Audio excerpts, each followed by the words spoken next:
वे अंग्रेज उते कि तू साकु जैसा दिखाया असा कर दे लालच पैसों की चा धियां दा पर्दा लहाया असा बना ठहा दे धियां को वन स्कूल दे विच पुचाया अगे बैठे अंग्रेजी कुत्ते हैं उन्हें सबक क्या पढ़ाया उन्हें कर दे बहाना फंक्शन दा उन्हें कंजरियां वांग नचाया उन्हें ला दे लीके रोड़ा दे उन्हें घोड़ियां तरह भजाया हथ उल्टा मुसला खुश थींदा मेरी धी है नंबर चाया असा जहन्नम दे बूहे बन खड़े होश हाली भी ना आया जिंदी धी बैठी बैंक दे विच सकू हूं मौलवी जुम्मा पढ़ाया उनका अपना निकाह दा रिहानी ऊ कहीं दा क्या पवाया। तू देख सियासत यूरोप दी किवें साकू हिस फसाया साकू दे दे लालच पैसों दी साकू किथे हिस फड़ाया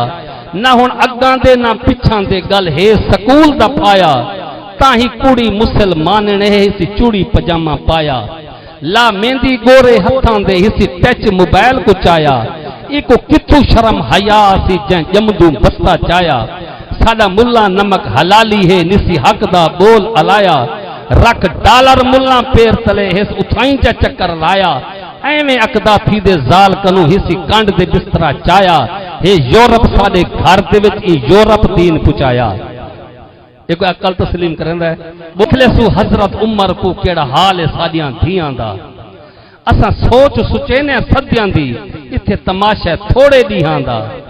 असा बेगैर ते गिद्दड़ बन बैठे एक कम ना शेर ते छियां दा साडी धी दा एक एक वाल कीमती है ए टमाटर नहीं किलो भी आंदा।